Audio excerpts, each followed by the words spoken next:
Welcome back to my channel and to another trail camera review. Today we have a special trail camera. It's unlike any other trail camera that I've ever reviewed in the past, and it's a bit of a throwback to the old school trail cameras. Now this is a Boly trail camera, and it's a model SG562-C. So if that means anything to you, we're going to do a quick unboxing here. I'm going to show you my initial thoughts of the trail camera, but then more importantly, I'm going to be putting it out into the field and I'm going to be collecting sample photos and videos. Remember, this is a white flash camera. It has white LEDs, so it's going to give color photos and videos even at nighttime. We'll show you what type of quality they are, how this trail camera performs. I'll also be giving you some of my thoughts on the pros and cons of having a white flash trail camera. Is it good for all applications? What are the positives and negatives? I'll then bring it back and give you my final thoughts. So let's get into the unboxing. So it is labeled as a digital scouting camera. There is the model number and some of the features. You can pause that there and look at it. It is capable of taking 18 megapixel and 1080p video. It also has some other information around on the packaging. Inside the box, we get a user's manual, all in English, USB cable, a tree strap,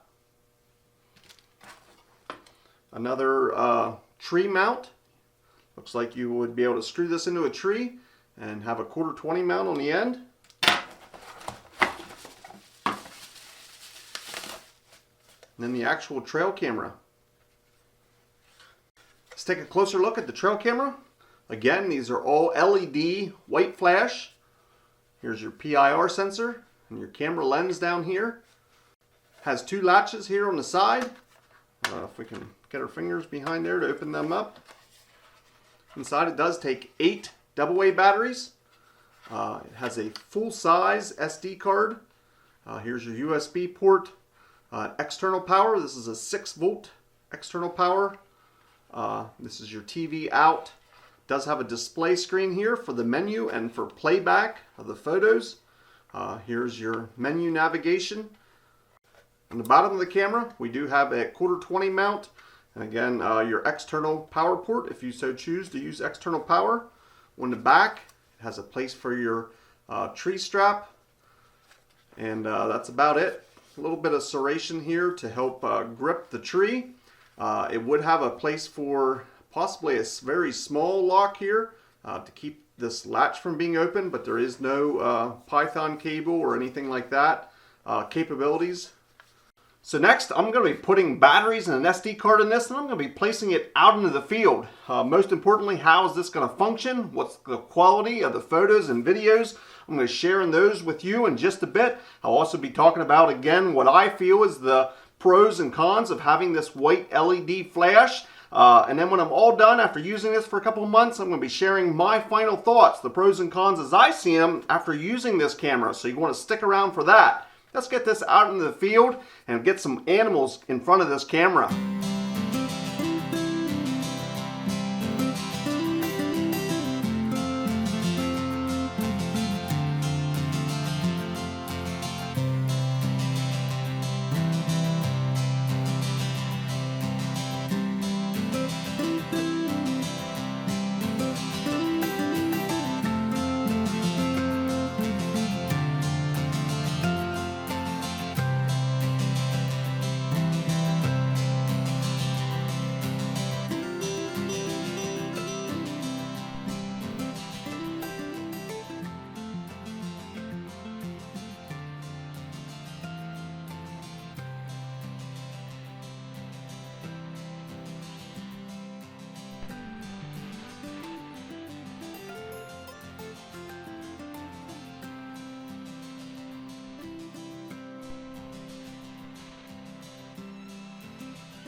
So hopefully you just saw the sample photos and videos I've been getting from this trail camera. I'm going to give you my final thoughts, the pros and cons as I see it after using this trail camera in just a bit. But first I want to give you a brief overview of what is the white flash.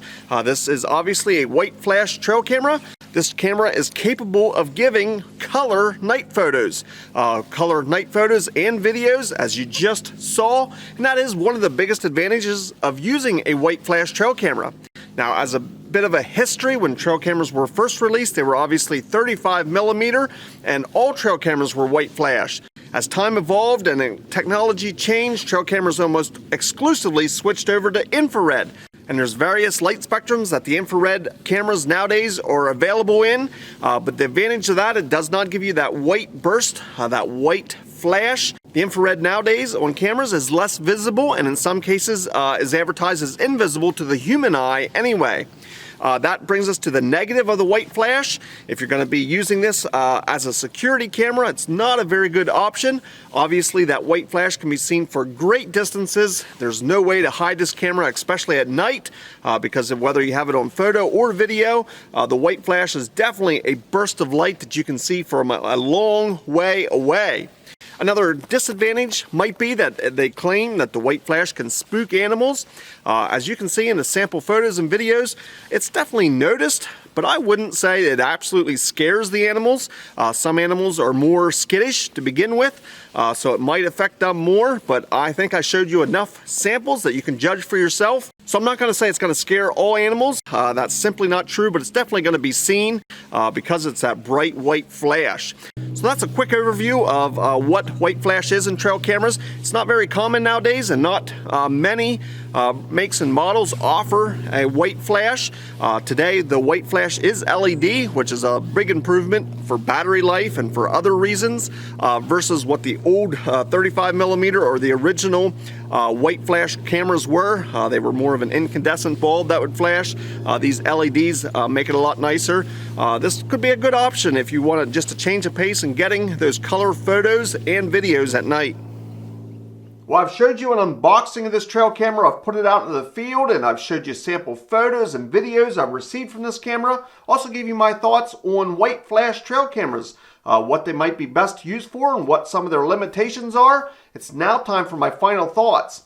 For my final thoughts, I'm going to share my pros and cons as I see it, my opinions after using this trail camera. I'm going to start out with the cons. There are a couple of cons. None of them are what I would consider a deal breaker, but I am going to share them with you, so let's get started. The first con comes with the latches here on the side. Now, it seems simple enough. These two latches definitely have good positive closing. They hold nice and tight. I found them extremely difficult to get my finger behind the latch to open them back up. And in fact, in my unboxing video, if you had seen or took notice, I had a difficult time, and I know I probably have bigger fingers than some. But it's just the actual design of the latch. There's no space behind the latch where typically you could just get the tip of your finger behind there to open it up.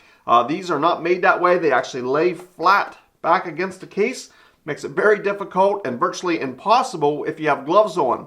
The second con, and again it's pretty minor, but in the menu it has a beep sound, and I cannot turn that off. Almost all manufacturers, or I think every trail camera I've ever used, had the option that you could turn that beep off. It's just simply annoying, nothing more than that. Thirdly, and to wrap up the cons, there is no safety cable or security cable option with this, and the tree strap mounts here are very, very thin. Again, the supplied tree strap works through this, but it's less than 1 inch, so that's small, and combine that with no option of putting a security cable on this, I find that a bit lacking. I wish they would have included that option. But enough with the bad news. There is positive things, and I'm going to share them with you next. For the positives with this trail camera, it did exceptionally well. The camera performed exactly as it should. I got videos and photos, and it was good on battery life. Now, I would say for the quality of the photos and videos, and you might be able to notice that, I would say it's a better photo camera than the video quality. So you're going to get better photos, or at least the photos that I have gotten, seem to be better quality. And when you switches over to video mode, you lose a little bit of the quality, and you're simply not going to get show quality type videos. You can easily see what's going on, and it works. It's simply, I find the photo quality to be better than the video quality. Another positive is it is a white flash camera, and it can give you color photos at night. Through some of them samples I showed you, it is pretty interesting. We are so used to getting black and white night photos with the IR cameras. It's a nice change of pace to be able to get a color photo, so this camera can provide that. And with all LED white flash, I think that's a huge improvement over obviously the old incandescent white flash. So to have all LED bulbs, that's a good option for this camera. And if it's something you're looking for to get a color photo or video at night, this might be a camera you want to check out. So lastly, on the positive side is it's economical. If you look, there is not many options out there for white flash cameras. So when you do have limited selection to pick from, this can be one of the cheaper white flash cameras you can find. So if you are looking for those color nighttime photos, you might want to check this option out. It's an affordable camera. It has performed well for me. It did exactly what it was supposed to. Just had those few minor cons, but that didn't affect its overall quality and how it actually functions. And after all, with a trail camera, that's what I would consider one of the most important things. So those were my final thoughts, the pros and cons as I saw it after using this trail camera. If you have questions or comments, I'd love to hear from you. Put them down in the comment section. I'll also be placing a link to this trail camera down in the description, so feel free to follow that link if you want more information or if you're interested in purchasing one of these cameras. I want to thank you for watching, and we'll see you in the next video.